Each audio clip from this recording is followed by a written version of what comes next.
Welcome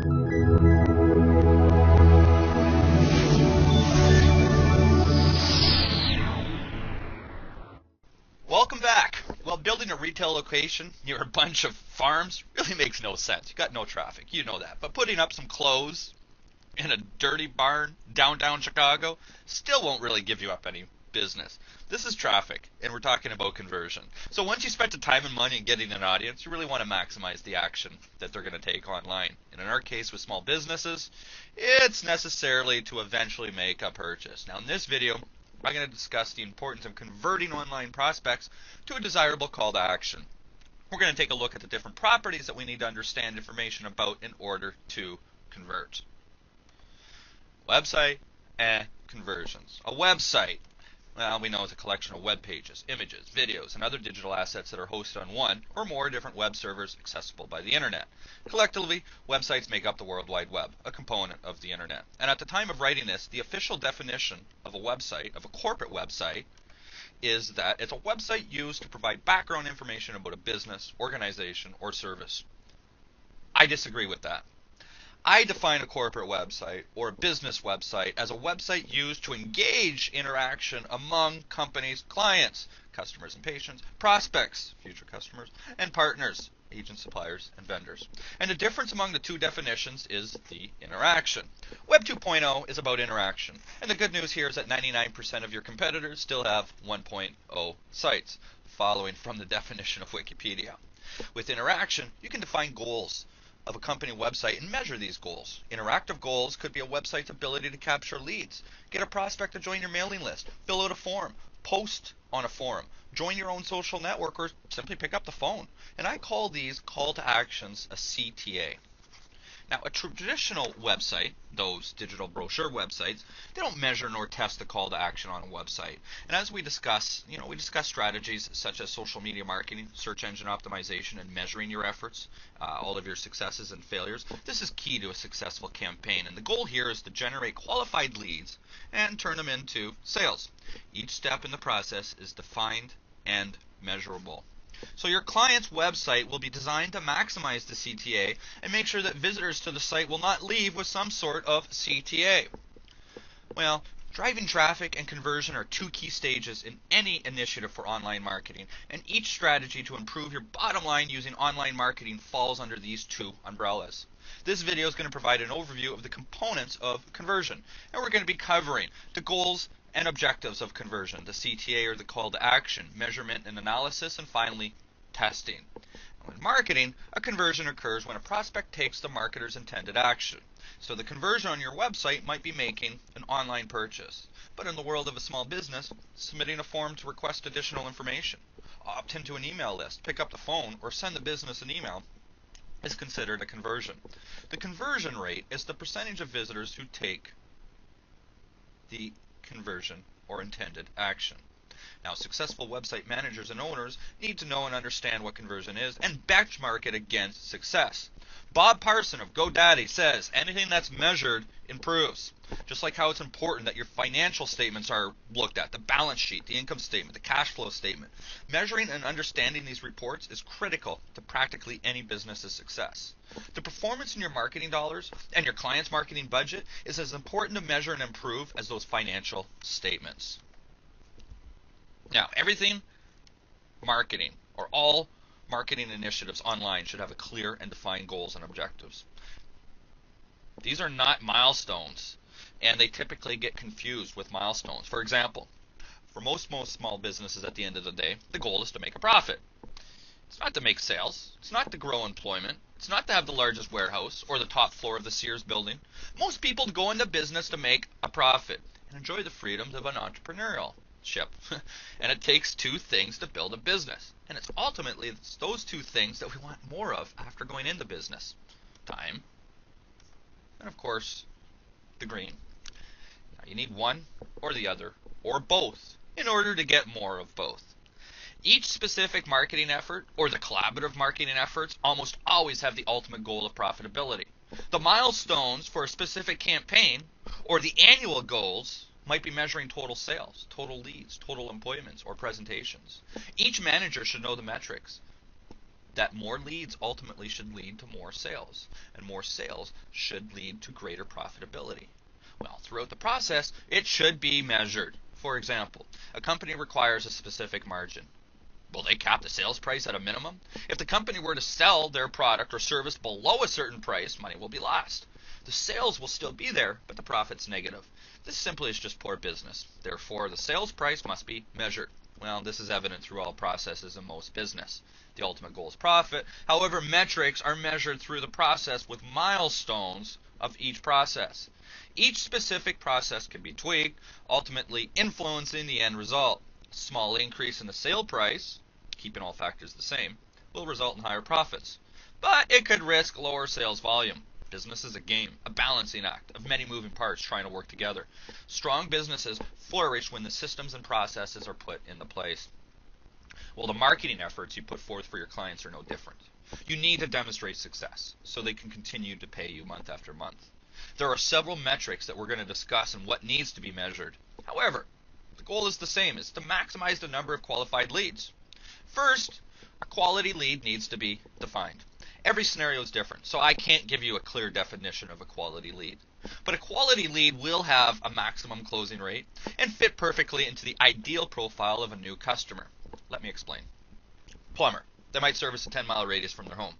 Prospective new customer 15 miles from their home would not be considered a quality lead. A tenant with a leaky faucet 2 miles away may still not qualify, since a tenant is not the final decision maker. A large business with an immediate problem may not qualify, as the plumber may not have the equipment to deal with industrial bathrooms. A defense attorney may not be capable of dealing with immigration challenges. A pizza parlor cannot serve their pizza to a hungry, lactose-intolerant individual. The point is, the number of leads is not important. It's the number of potential buyers that's much more important. All right, I'm getting ahead of myself a little bit here. Let's take a step back. Now, in the world of internet marketing for a local business, there are certain milestones that really need to be measured and interpreted. And each of these strategies, I discuss the metric, what needs to be measured, and why. For example, when considering search engine optimization, we measure the following for our clients: the number of searches for a specific keyword, its relevancy, indexation, and competitive nature. We also measure keyword traffic to conversion. Well, that's the conversion rate of each specific keyword. Traffic increases and decreases are measured on a monthly basis. Ranking results, competitive ranking, and ranking scores are assigned on a monthly basis to each of the accounts and their competitors. And finally, marketing activity, what and how many links were acquired or citations or reviews throughout that month. Now, this is just an overview, but understanding the metrics, how they're used, and the relevancy is your ultimate goal. Profitability. It's important to maximize the success of your campaign. Remember, when you demonstrate success to your clients, and you can prove it, you'll keep them for a long time. Well, as mentioned previously, a call to action is an action taken by the website visitor to engage in further conversation. Therefore, a CTA on a local company's website might be make an online purchase, make a phone call to the business, opt in to the company's email list, sign up for a free report, digital media, or gift. That's big. Fill out a form. Join the company's social network. Make a connection with a social media site like on Facebook, Twitter, or LinkedIn. Participate in your company's forum or blog. Leave a company review on a third-party site or the forum or blog. Or leave a comment on the blog. Call to action failure. This is where a website visitor who lands on the right page and leaves without taking an action. And this could be as high, on average, as 98% of visitors, according to Google. Did you hear that? This number could be as high, on average, as 98% of all visitors fail to take a call to action, according to Google. So spending 15 minutes on a site reading the frequently asked questions is not a call to action. It's a CTA failure. Now, benchmarking, measurement, and analysis, and there's several good reasons why you should measure your search marketing efforts. Well, first, to justify how much you're spending to management, your client, or whoever holds you accountable for getting traffic to that site. To make sure that all the time and money you're spending on SEO is actually working. And to secure more money for next year's SEO budget. Just like in finance, we have wonderful little metrics that are quick and easy to measure called financial ratios. Gross margin is pretty important. That's your gross profit divided by net sales, or the return on investment. That's the net income divided by the owner's equity. I also like the current ratio. the almighty king of liquidity ratios, your current assets divided by your current liabilities. The quick ratio helps a manager determine very quickly where there's problems and successes. They know that their current ratio should be greater than 1 to 1. So as a partial list, some of the metrics that we include, that we measure, would be CTA conversion rate, competitive analysis like ranking analysis, cost per click for paid advertising, cost per lead, cost per thousand, cost per sale. This one is used very frequently in the SERPs as well as email marketing, the CTR, your click-through rate. We measure something called a KEI of each keyword. That's your keyword effectiveness index. It's an industry standard algorithm.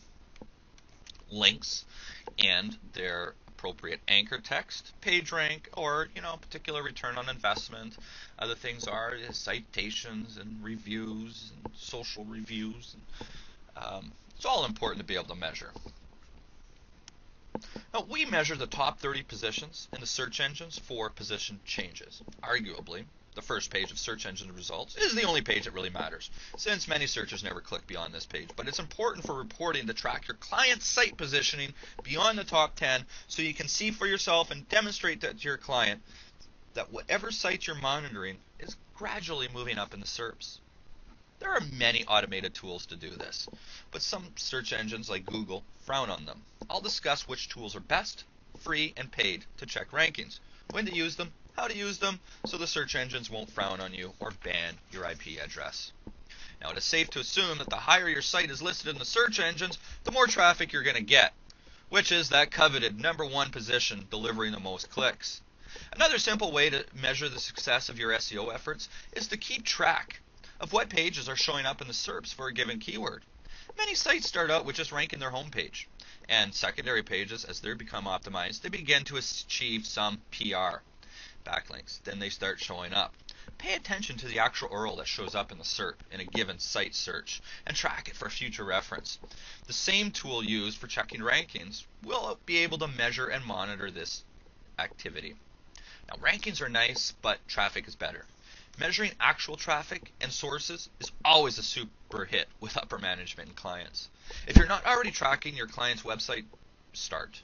We install Google Analytics on all of our sites and create an account on behalf of our customer. Every site is accessible through our own Google dashboard and reviewed weekly. Now, be sure that whatever tracking tool you use includes some of these basic metrics. Google Analytics does include it all. I do recommend that, but you want to be able to see total visitors, unique visitors, page views, entry pages, exit pages, referring domains, referring URLs, top referring search engines, and of course, top keywords. Testing on a website or landing page, I guess. Is the investigation conducted to provide management with the information about the quality of the page being tested with respect to its intended mode of operation? Therefore, you might have achieved rankings and traffic to a website, but only 2% of the traffic is qualified and converting to a call to action. We know this through our measurement and activity. Now, in most cases, the only way to improve the conversion is methodically deploy a different page to visitors and determine if that page has a higher conversion rate. This is called split A/B testing. Split A/B testing is randomly displaying a different page to visitors, and with a minimum of 100 conversions on each of the two pages, one can determine which of the two pages performs better. This is an ongoing process, and in theory, the landing page will always be improving. Multivariate testing is slightly more complex. Rather than displaying a completely different page, you can define certain components in that page, the banner, the headline, the opt-in box, and change those up. You can change one component or multiple components on a single page. You end up displaying multiple variations of the page over time to determine which combination of the components yield the highest conversion.